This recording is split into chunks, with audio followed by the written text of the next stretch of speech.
Yo, this is Real Talkie. Welcome to the Locker Room. We talk nothing but basketball. Ladies and gentlemen, breaking news. John Collins has finally been traded.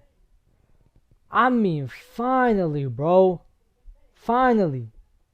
How long have this been rumored for? This has been rumored for years now. I feel like ever since 2021. Every single year is John Collins might be traded this year. Every single deadline. John Collins might be traded this year. Every single summer, John Collins might be traded this offseason. And he comes back with the team. Every single time, bro. I am sick and tired of that. And this whole year, what have I been saying?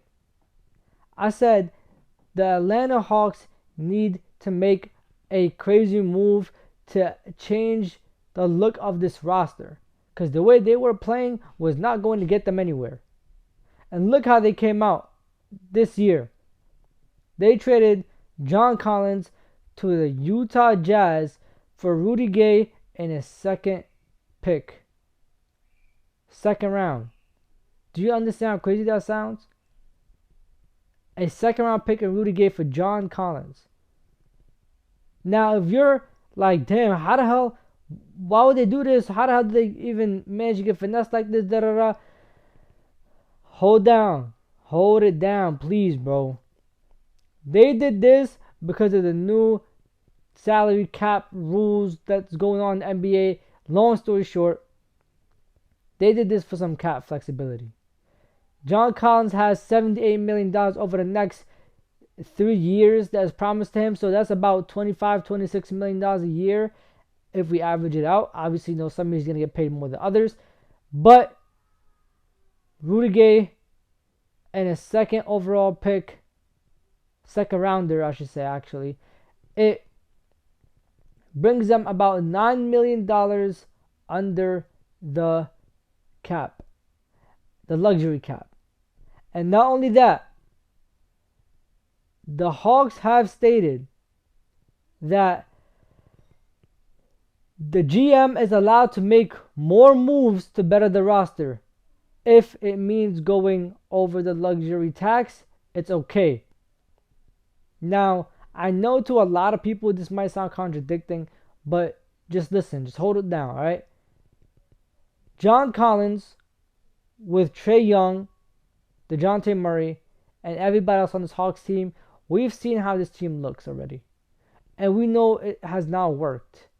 And something needs to be changed. Alright? And what do you change? You can't trade Trae Young, even though there has been rumors that they will trade Trae Young. You can't really trade him. That's your franchise player. It's hard to come across a great point guard like this. You have a diamond right here.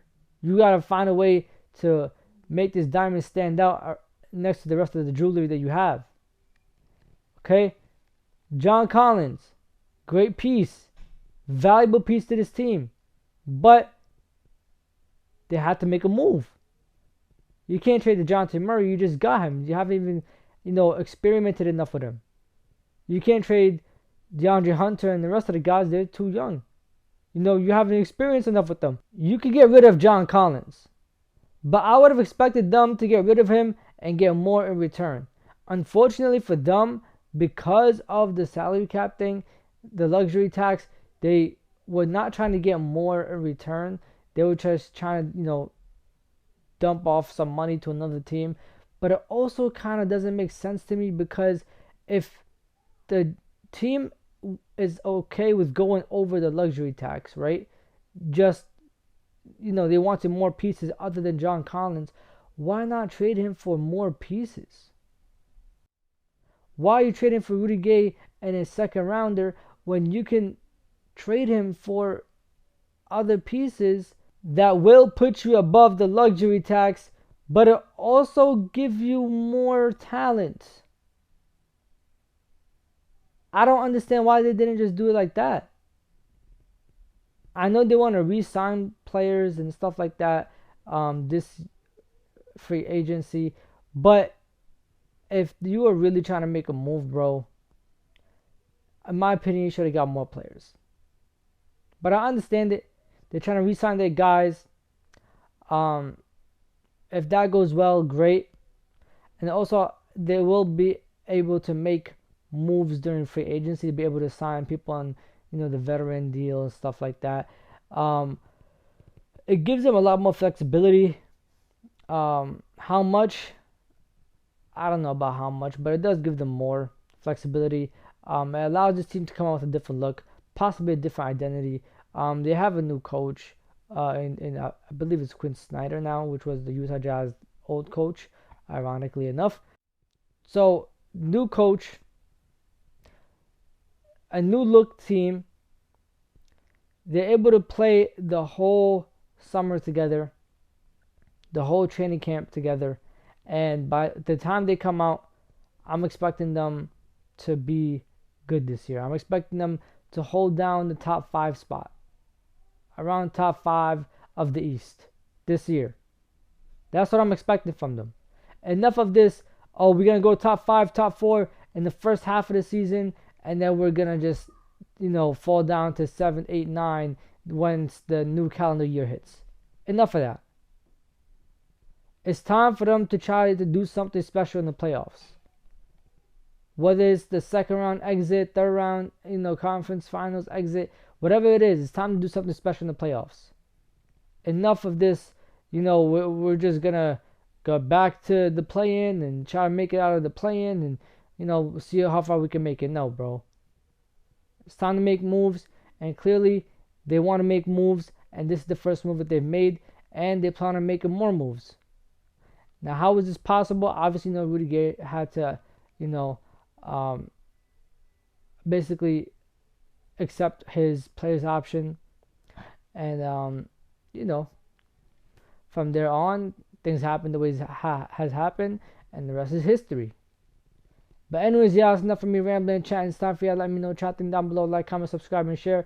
This is Real Talk with E, and it's time to leave the locker room. I'm going to catch ya. Safety, my hearts. Irving puts it up. It's good. Kyrie Irving from downtown. The officials have to review it. And the Lakers win the game. Banks it in. He banks in the 3 to win it. Good. That's why he's NBA All-Defensive Team. Adebayo, sky high with the block and rejection. This is for the win. Got it. Wow. At 7, working against Butler, got down.